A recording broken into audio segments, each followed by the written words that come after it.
Sampadhyate tada. Hare Krishna. Thank you, Saswin. Renuga Mataji, can you read the slokas line by line? We will repeat. Yes, Hare Krishna Prabhu. Just want to, yes, I can try.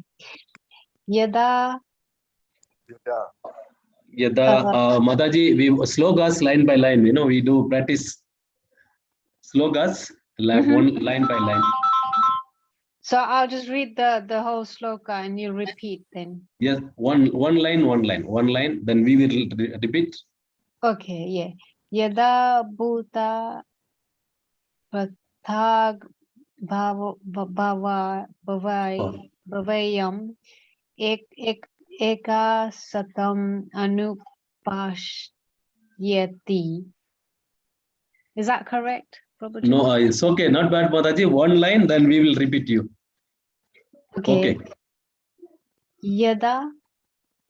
No, Mataji. Let me read one line, then repeat. Then you do word to word. Oh, I'll do word to word. Okay. Okay. Let me read. Yada puda prudak pavam. Yada puta pritag pavam. Yegastam anubasyadi. Ekastam anupasati. Tadayeva cha vistaram. Taeva cha vistaram. Brahma sambatyade tada. Brahma sampadhyate tada. Hare Krishna. Redika Mataji, can you read the word to word? We will repeat you. We will follow you. Shall I say the Sanskrit and the English? Yes, sir. Yes, Mataji. Okay, Hare Krishna. Yada when Buddha of living entities. Buddha of living entities. Prakta bhavam. Pradak bhavam. Separated identities. Separated identities. Eka satam. Egastam. Situated in one. Situated in one.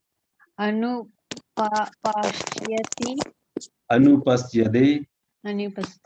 One tries to see through authorities. One tries to see through authority. Tata eva. Thereafter. Cha. Also. With Vistaram. The expansion. Brahma. The absolute. Sampadhyate. He attains. Tada. At that time. Hare Krishna. Thank you, Mataji. Thank you so much, Renuka Mataji. Very nice. Sorry for any errors. Hare Krishna. No, it's very okay, Mataji. Thank you, Mataji. Now, translation. Shruti Mataji, can you read the translation? Hare Krishna. Shruti Mataji, can you read the translation? Okay, thank you. Hare Krishna. Yes, Mataji, please. The translation is, when a sensible man... Yes, correct. I hope I'm reading correctly. Yes, Mataji. Okay, when a sensible man ceases to see different identities due to a different material bodies, and he sees how beings are expanded everywhere, he attains to the Brahman conception. Thank you, Mataji. Thank you so much. Now, thank you. Prahlad Prabhuji, can you read the purport? Yes. Purport by Divine Grace A.C. Bhaktivedanta Swami Srila Prabhupada ki. Yeah. When one can see that the various bodies of living entities arise due to the different desires of the individual soul and do not actually belong to the soul itself, one actually sees. In the material conception of life, we find someone a demigod, someone a human being, a dog, cat, etc. This is material vision, not actual vision. This material differentiation is due to a material misconception of life.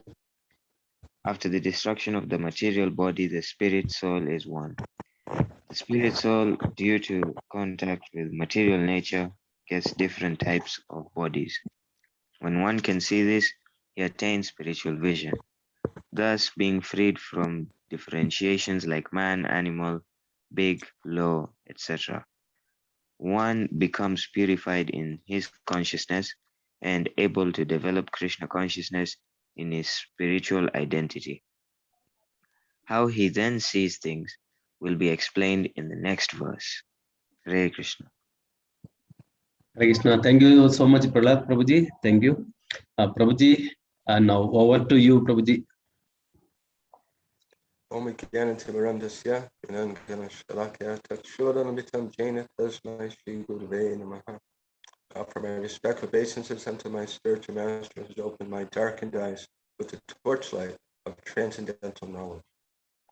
I offer my respectful obeisances unto all the Vaishnava devotees of the Lord who can fulfill the desires of everyone and are full of compassion for all the fallen souls.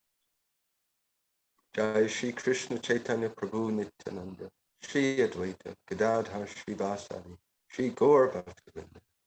Hare Krishna, Krishna Krishna, Hare Hare, Hare Rama, Rama Rama, Hare Hare. So this chapter is entitled Nature, Enjoyer, and the Consciousness. And here Lord Krishna and the Vaishnava acharyas are teaching us what is the nature of existence, what this world is, who we are. Now, someone may say, I don't need to be told who I am. I'm Mr. Patel. I'm Shushmuka Patel, or Mitra, or whoever. I don't need to be learn who I am. तू बस ये garden में डाल दे और निकल अपनी friend. I'm a woman. I'm American. I'm African. Why do I need to learn who I am? Many people might ask this question. And we understand, being devotees on the path of spirituality, that this is not mistaken. It's not wrong. It's not that someone is not a man or not a woman from one particular point of view. And that particular point of view is based upon the body, the temporary body.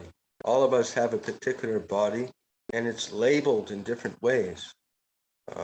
Man body, female body, old body, sick body, fat body, thin body, Portuguese, Italian. These are labels for this body, this temporary body. And we learn that we are the consciousness. We are the soul who is conscious and has consciousness. That's who I am.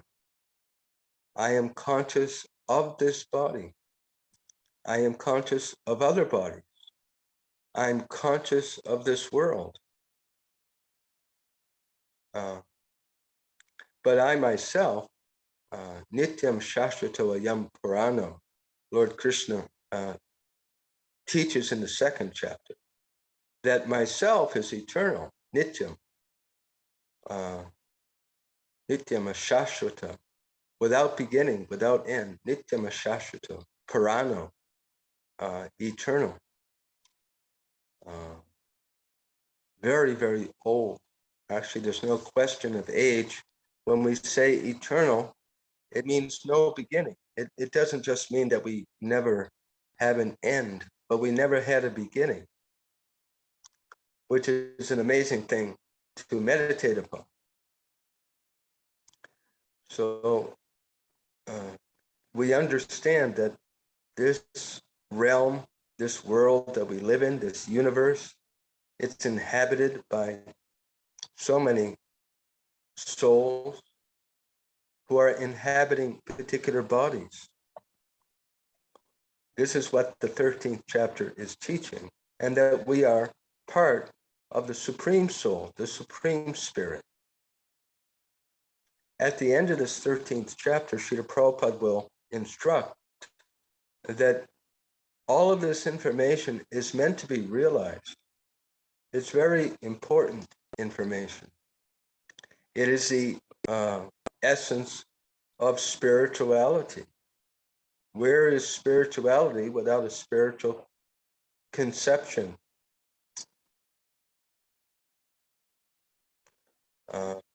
So here in this verse, when a sensible man ceases to see different identities due to different material bodies, and he sees how beings are expanded everywhere, he attains to the Brahman conception. And Srila Prabhupada goes on to explain just what we discussed. I'm following the purport, that by ordinary material vision, there are differences. It's not that they don't exist, but they're temporary and they're superficial.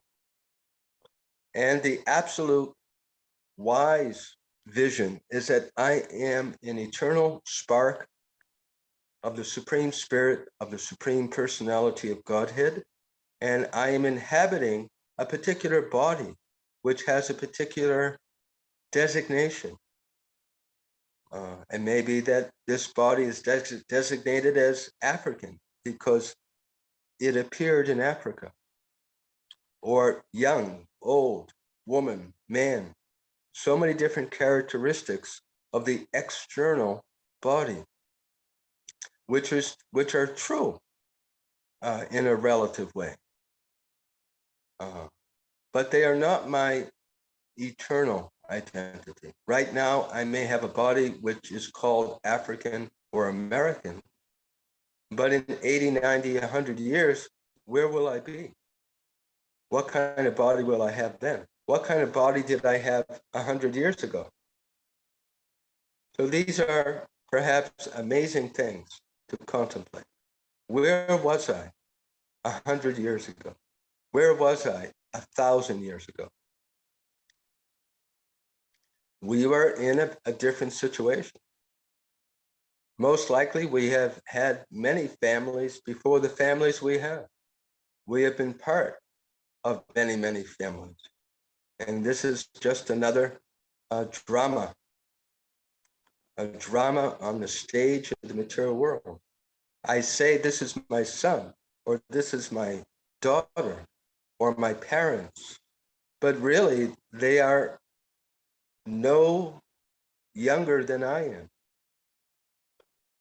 My parents, I am as old as my parents, and my children are as old as I am.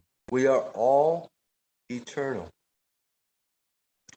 So when Lord Krishna directs at the end of the Bhagavad Gita that we surrender to him, that includes learning the Bhagavad Gita.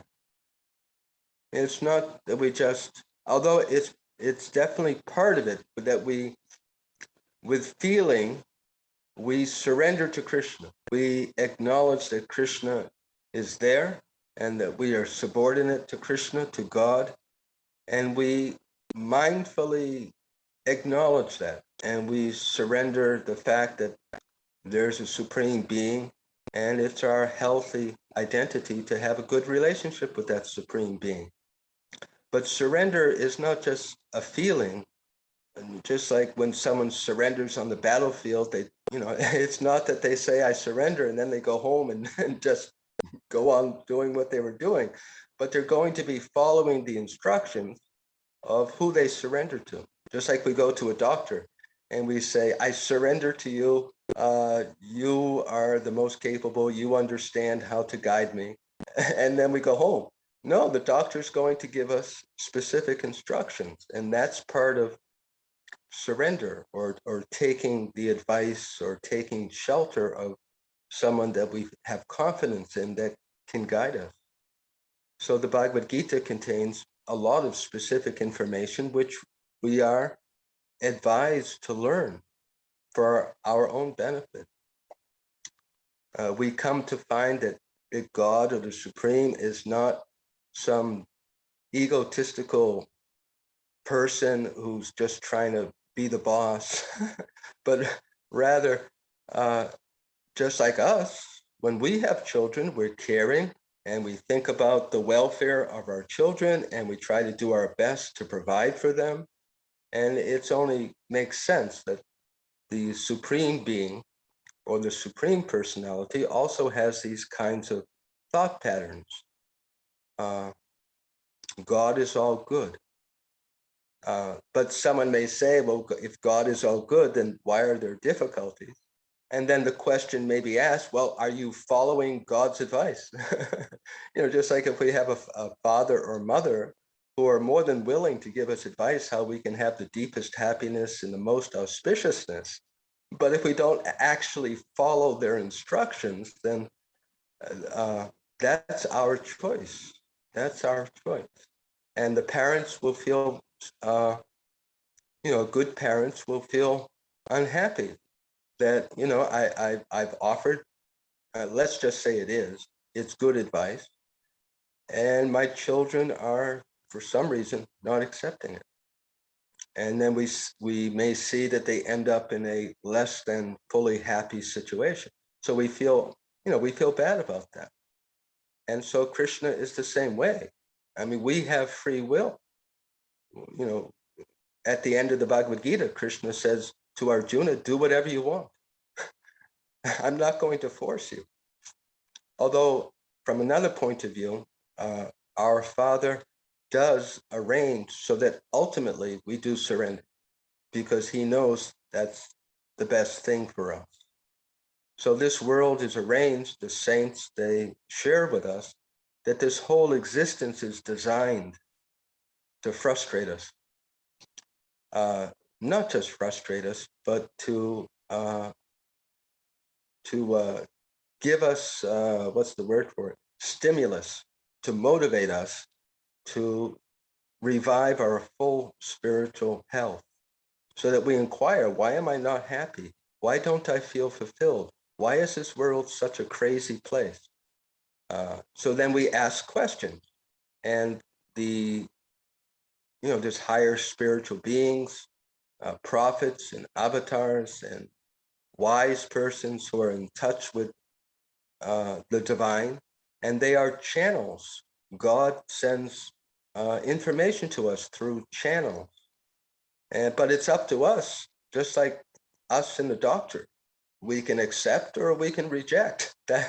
That's perhaps fortunately or unfortunately on us, So the Bhagavad Gita and other scriptures of the world, they give this same message that we're all children of God and that our full happiness ultimately will be had within that awareness. And this chapter of Bhagavad Gita gives specific, detailed information. Sometimes people ask, what's the difference between the Bhagavad Gita in the Bible or the Torah or the Quran? What's the difference between the Bhagavad Gita and other scriptures or texts of spiritual wisdom? And the reply is that they're essentially the same, but the Bhagavad Gita is like a comprehensive dictionary or an unabridged. There's this word unabridged. I don't know if you're familiar, but sometimes dictionaries, they're short, and there's other dictionaries that have about every single word that exists, and they're called unabridged, but they're both dictionaries, and they both have their usefulness. So the Bhagavad Gita is an unabridged dictionary. For those who are interested, it provides very, very detailed information. Necessary information, in fact. So in this 13th chapter of the Bhagavad Gita, Lord Krishna is explaining many details of how we interact with this body, what this body is, what this world is. And at the end of this chapter, he will point out to us that by our becoming as conscious of this as possible, by our taking as much advantage of this as we can, it will greatly bring more happiness into our life, more peace, and will qualify us for returning home back to the spiritual realm. So I'll share from my own experience that, when I first started reading Bhagavad Gita and I read this chapter, we all have our minds, we all have our habits, we have our ways of thinking, which we're used to. And we tend to think, oh, this is a black person, this is a white person, this is a fat person, this is an ugly person. And, and from one point of view, that might be true. But for us who are trying to awaken spiritual vision, it might send off an alarm bell if that's the only thing that's going through our mind. As devotees, we should be seeing as much as possible that this is a soul. It's not a fat person. It's not a unintelligent person. It's not a man, a woman, Portuguese, Chinese. It is a tiny spark of God. This person is a tiny spark of God, and it happens to have a body which may be on the large side. Or it may be a body which has a big nose, or it may have a body which is of a reddish complexion. It's true. But hopefully we're making advancement in our spiritual awareness, so that's not the predominant way of looking at people. We don't look at, just like women, or the other way, but a man who is in higher spiritual consciousness will be aware that this is not just a woman for sexual exploitation, but this is a tiny soul, like I am, a tiny spark of God, who is meant to be honored and respected. And because we are, depending upon our level of advancement, the usual way of thinking may be there, but hopefully the spiritual side predominates, that I see my child and I think of my child as mine.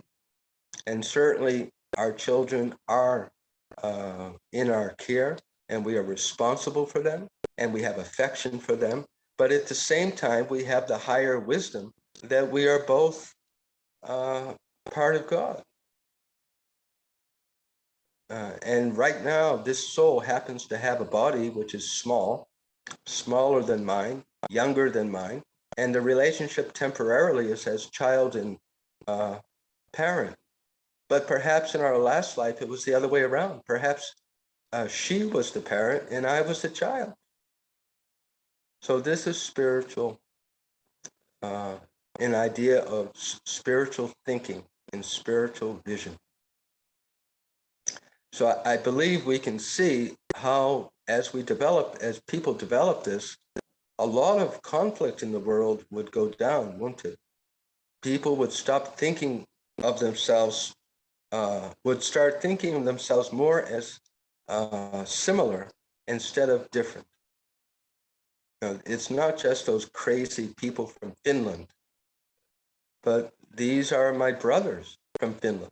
And it may be that some of them may need medical treatment, but the tendency for bigotry and being prejudiced would greatly become reduced. The tendency to value ourselves based upon how we look and what kind of family we come from would be greatly reduced. Depression, neurosis, anxiety, all of these things could become greatly reduced by this increase of spiritual awareness. Perhaps some of us are aware of how much emotional disturbance is in the world, and even within our own lives sometimes, because of being overly forgetting that I am a spiritual being and my value does not ultimately depend upon my body. or how other people value my body. I am valued by God. He loves me as a spiritual person. It doesn't matter what my body is, what it looks like, what it's capable of, what it's not capable of. God doesn't see those things. I mean, he doesn't value us based on those. Just like we may have a child, and perhaps the child has very poor penmanship. And when the child writes, it's just very messy. But it's not that we love the child any less. We may be aware that the child needs to practice handwriting, but we don't value or hopefully we don't value the child based upon the handwriting. Or we don't value our husband just because he's handsome, or because he makes a lot of money, or whatever it might be. But we value the soul. We value our wife. We value our parents because they're part of God. So this spiritual vision it's not just philosophy. It's not just some kind of floating in the sky academic thing that, it's very real and it's very practical and it's not complicated. This 13th chapter, if we read it 3 or 4 times and ask questions, it's not hard to understand, I don't think.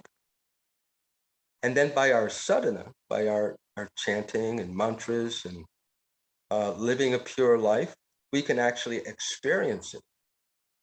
The Bhagavad Gita, all scriptures of the world are not meant to be just faith, but they're meant to be experienced. So the value of this Bhagavad Gita is just astronomical. Astronomical. Even just a little bit of understanding of the Bhagavad Gita, it's like the sun rising on the horizon. When the sun first comes up in the morning, it just has to be above the horizon just a tiny bit. And it creates so much light. And we can do so many things as soon as the sun even begins to rise. And it's the same thing with this spiritual consciousness, real spiritual consciousness. Even a little bit brings good benefit. So why don't we stop here and we can have some discussion and questions, some comments. Hare Krishna. Thank you, Prabhuji. Thank you so much. Very nice explanation. Anybody having question or a realization, kindly unmute and ask. Any question? Divesh Prabhuji. Hare Krishna. Prahlad Prabhuji, any question? Renuka Mataji, at the beginning you are asking something, Mataji. No, Prabhu, I thought on Friday you were asking me a question and I think I got disconnected, so I just wasn't sure. Okay, thank you, Mataji.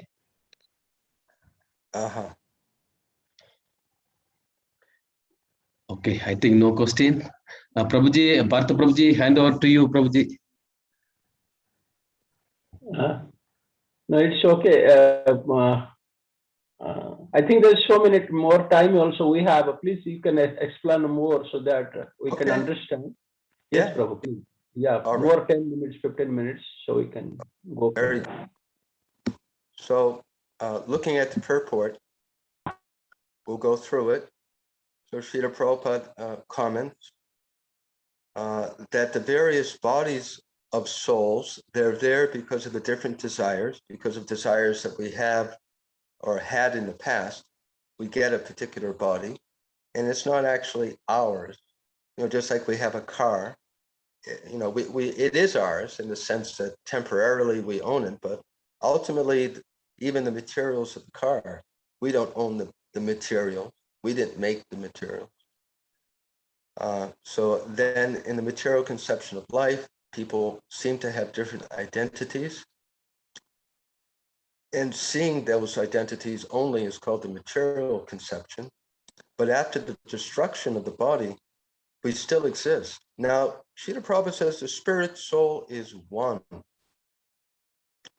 So what does that mean? What do you think, Partha Prem?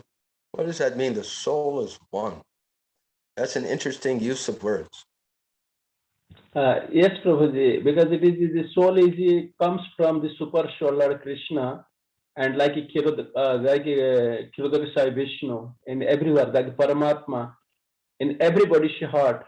So soul is the same because the identity is the same.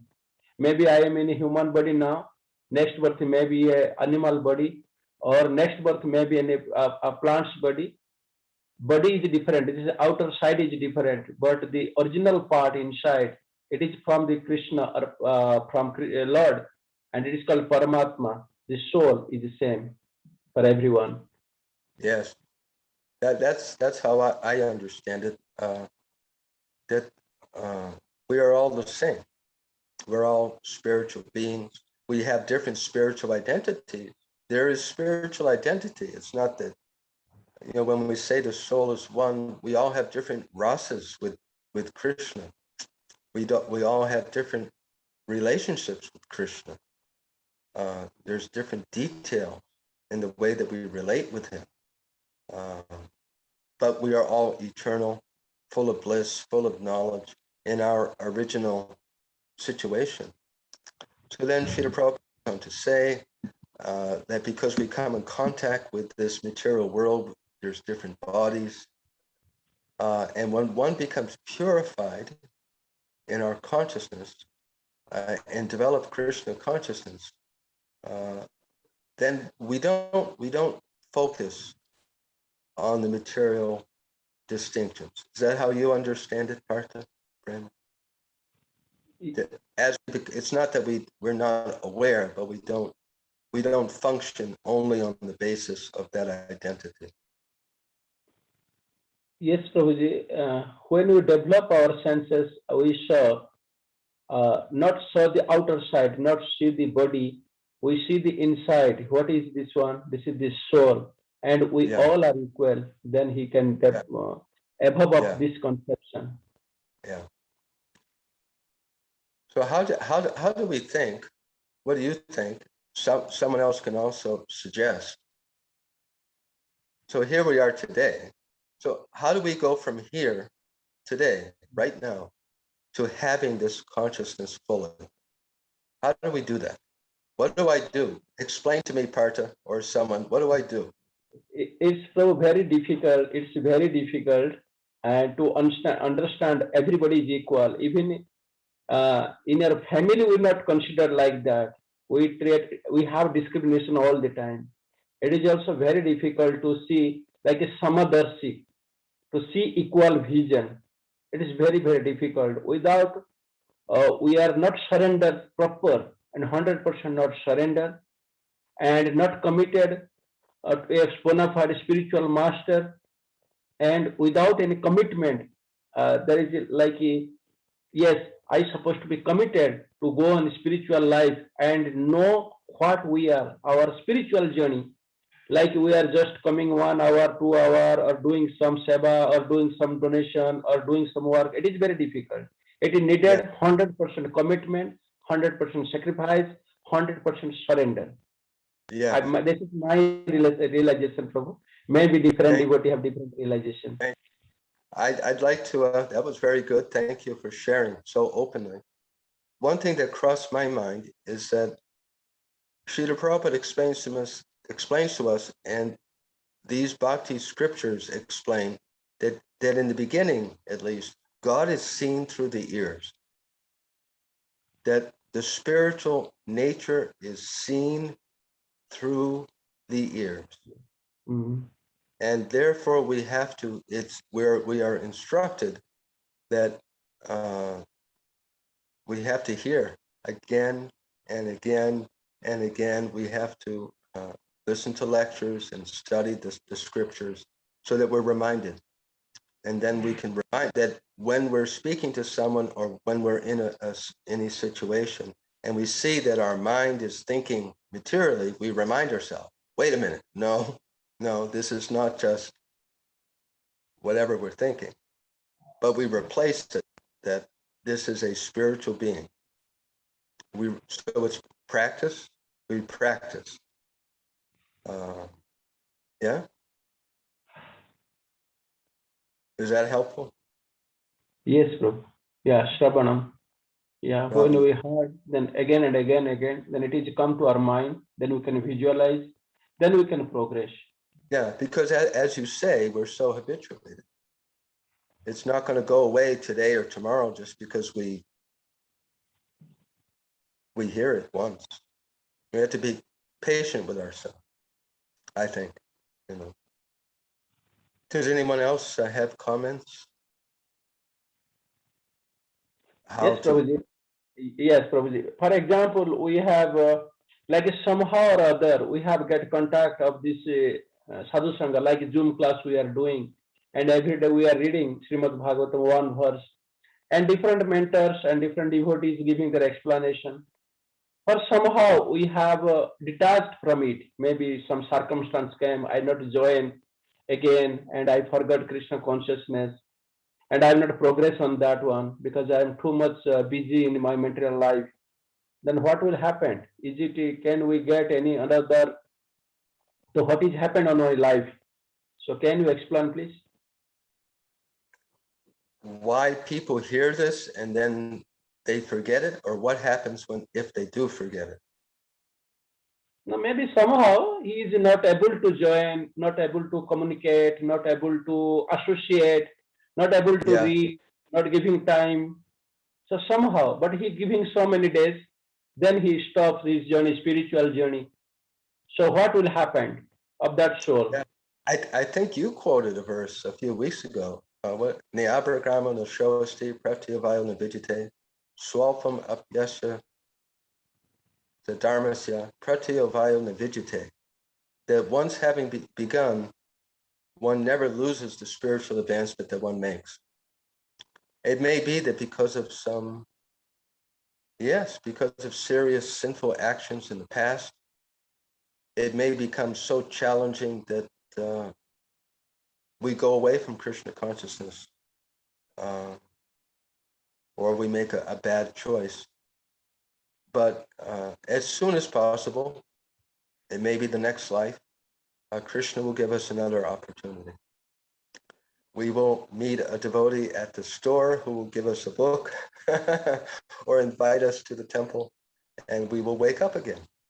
I think a similar question is sometimes people ask, well, what about Aborigines? What about people who live in the bush of Australia? You know, doesn't God care about them? Why are they there? Well, they're there because they want to be there. Why do people, why does anything happen? It's because of desire. People achieve things because they want to achieve them. I mean, essentially, aside from obstacles. So people who are not having the opportunity for light and wisdom, it is because at some point they deeply desired to have darkness. I mean, they thought that would be a good way to go. They thought if I completely go away from light, that will be happy for me. And so God fulfilled their desire. Well, he gave them a chance to fulfill the desire, but that will never be true. We can never be happy away from light, ultimately. Right? So we hear God sends light into our life occasionally and gives us an opportunity. Just like a son may go away from a family, go live in another country and be struggling very much. And occasionally the father or mother will contact. We love you, you're welcome to come home. The child can refuse or say, yes, I want to come back home now. So, but the connection's never lost. The child or the person, they think they forget, but the parents never forget. So God always remembers us, and no matter how much we try to be in darkness, he gives us opportunity. Would you like to add something? No, You have some thought? Prabhuji. Yes, Prabhuji. Thank you very much. Yes. Prabhuji, may I ask a question, please? Hare Krishna. Yes, please. Prabhuji, yesterday, Prabhuji, I think it was Radhanath Prabhuji. He was, yesterday we were discussing about the subtle body, you know, the mind and the intelligence and the thoughts that we have. And based on that, we get our next, you know, our karmas, those also are counted as karmas. And so our next birth, I mean, say we didn't go to Golok with Lord Krishna, our next birth would depend on, you know, what our mind or our thoughts and even our physical deeds are. But Prabhuji, a while ago, I think I heard another Prabhuji, I don't know which chapter of Gita that was, and we asked something similar. Actually, another devotee asked Prabhuji. And Prabhuji then said that because we are in Kali Yuga, in this yuga, thankfully, the thoughts don't matter, only the deeds decide what happens in the future birth. So Prabhuji, I just want you to please clear this doubt for me today, because I was listening to the recorded thing again, and it came to me that in the past one Prabhuji said that thankfully in Kali Yuga it's different. Yeah. Well, as I understand it, and I believe we can find it reasonably easy if you look in the 8th chapter of Bhagavad Gita, for one place, also in the 15th chapter of Bhagavad Gita. Srila Prabhupada explains that, well, that in Kali Yuga, there is no immediate sinful reaction if we think, I want to kill that person, or if we imagine killing someone. There's no sinful reaction for that like there was before in other yugas. But it is not the case that we can think anything and it's not going to matter. If we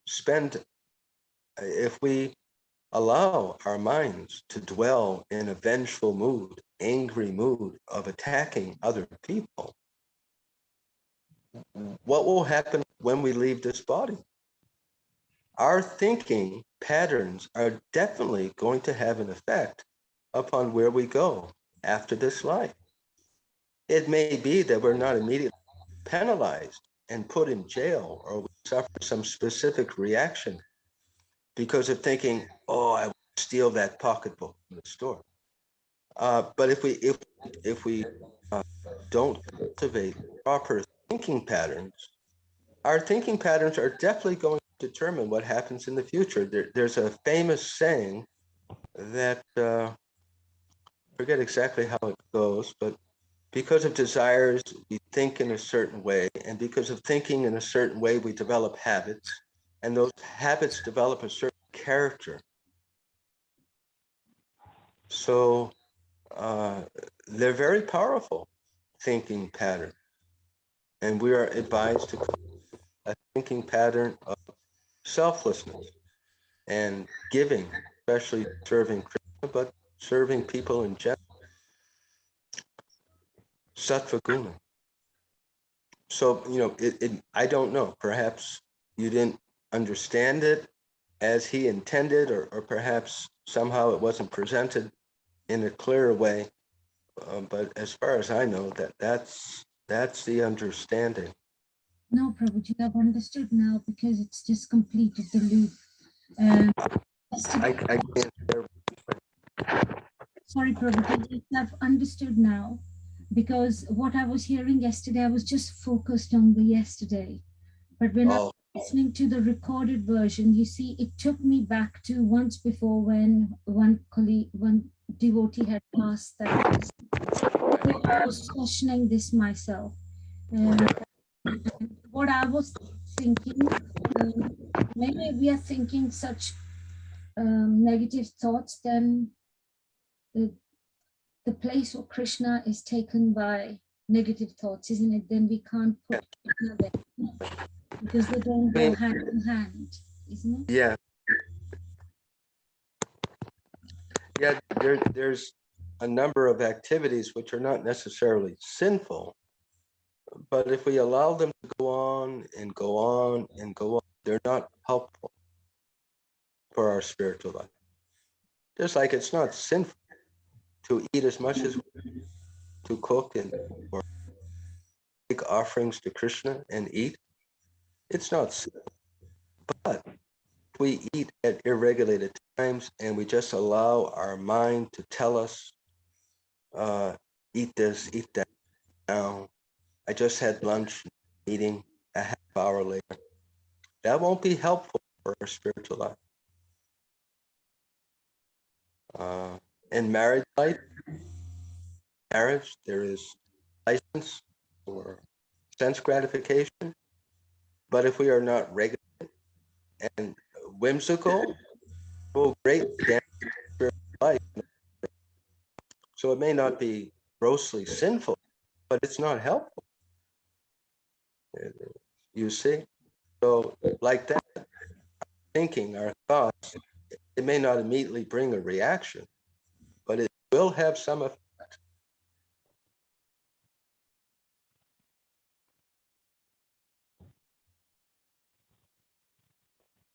Yes, Prabhuji. Hare Krishna. Any other question? Any other question or realization? Kindly unmute and ask.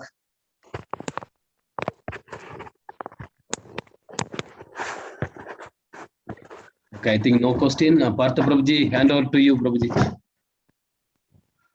Thank you very much, Prabhuji, for your class. It's a Prabhuji already explained very nicely. Like here, there is a pruthak, yada bhuta pruthak bhava. It means when we saw the different bodies, due to our karma, like Mataji told the similar question, we will, according our karma, in this life, it is the platform of the next life, what we are doing, and it is the platform, the base of the next life. And in Kali Yuga, there is no thinking, oh, I will supposed to steal that one, or I will supposed to be abuse that one, him or that one. In all some negative thoughts is come in mind, it is not hard. It may be harmful, but for due to that reason, we are not punished. But it has happened in Satya Yuga, Dwapar Yuga. If I think, oh, we supposed to be punished, that is sinful activity. That is called the sinful activity. Like for example, like who is this? In Treta Yuga, Ahalya, Ahalya, this who is his husband? Ahalya Udhar Ramchandra touch his feet, then he come into the like a woman, because his husband was a corpse. Why? He just think a Gandharva. Just think, just imagine. When he saw, then he think, then it is the sinful activity. But due to Kali Yuga, there is nothing like that. When we did that one, then we will get punished or reward. So similarly, this is the different here in topic. This is telling Yada Bhuta Prathak Bala. When a sensible man sees the different identity due to the different material bodies, and he sees how beings are expanded everywhere. Although we are same, like Prabhuji told, we are same. We are all one identification. We are the super soul. We are Atma. We are the soul, and we comes from the one source. It is called the super soul. But due to our karma and other thing, we are in different bodies. But a person, Prabhuji told, by the hearing process or surrendering process, when he surrender to Krishna or Guru or bona fide spiritual master, he can see, oh, there are different body, but inside he not giving so much importance on the body. He give the importance who is inside the body, like the Kshatrajna, who is the Atma. So this is very interesting, Prabhuji explained. Also, just I'm giving one example. When Jada Bharata I'm coming to other point Parvata Muni and Narad Muni. They also, Janabharata also we can giving example, and also another who is this one? Just I forgot. I remember. Who was in a Mrugari. We can heard this one Mrugari incident. He is the butcher. He is the killing the animals, innocent animals in the forest, and not kill also proper. He just half killed. So they are suffering. Then Narad Muni saw that one. They advise, why you are doing this one? So many things are happening. He's so cruel. He's telling, I'm feeling enjoyment. I'm feeling happy when they are suffering. The animals are suffering. Then Narada Muni changed his consciousness, then giving a diksha. Then he chanting Krishna mantra, Ram mantra, and doing the austerity. Then after 1 year or so many times, when Narada Muni and Parvat Muni visited them, then they saw that same Rugari, who is the so much cruel. He changed himself. When he come, he just wiping in the street, in his napkin, in his cloth. Then they coming. Why? Then he's taking a long time. Then Narada Muni asked, what you are doing? Why you are sweeping on the road?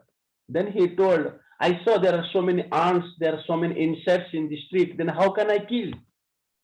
This is the change of the consciousness.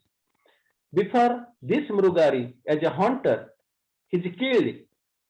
But now he also not want to getting harm to the small ant and the small creatures. So how he sees, oh, this is the soul is inside. I think I'm right, Prabhuji? Yeah. Yeah, nice example. Very good. Yeah, very good. Yeah, thank you, Prabhuji. So this is the thing, like here telling, due to our karma, we'll maybe getting the different body, but body is not important. Important is who is inside it, that is the soul, and who is seen that one. He truly the Brahman in the Brahma realization or the Brahmanical states. Then he can realize himself, and he set up himself in that top level, and it is easy to go back to Godhead, our own home. Hare Krishna. Yes, Prabhuji. We are so grateful. His Grace H.G.Dina Sharana Prabhuji was giving the continuous class, and is a very great disciple of Srila Prabhupada, and so he has so many expertise and other things. He is so grateful, and also giving us time. Also, we are grateful to you, Prabhuji. Also, we are grateful to all the devotees who joined here. Also, in spite of your busy schedule, you have a willingness to know something Krishna Katha. Also, I thanks all the devotees who joined here. I request all the devotees, please unmute yourself and chant Hare Krishna mantra for a glorification of His Grace H.G.Dina Sharana Prabhuji. Please join. Hare Krishna, Hare Krishna, Krishna Krishna, Hare Hare, Hare Rama, Hare Rama, Rama Rama, Hare Hare. Vancha kalpatarubhyasya kirpa sindhu vayevacha patitanam pavanibhyo vaishnavibhyo namo namaha. Hare Krishna. Thank you. Srila Prabhupada ki Jai. His Grace H.G.Dina Sharana Prabhu ki Jai. Jai. Hare Krishna.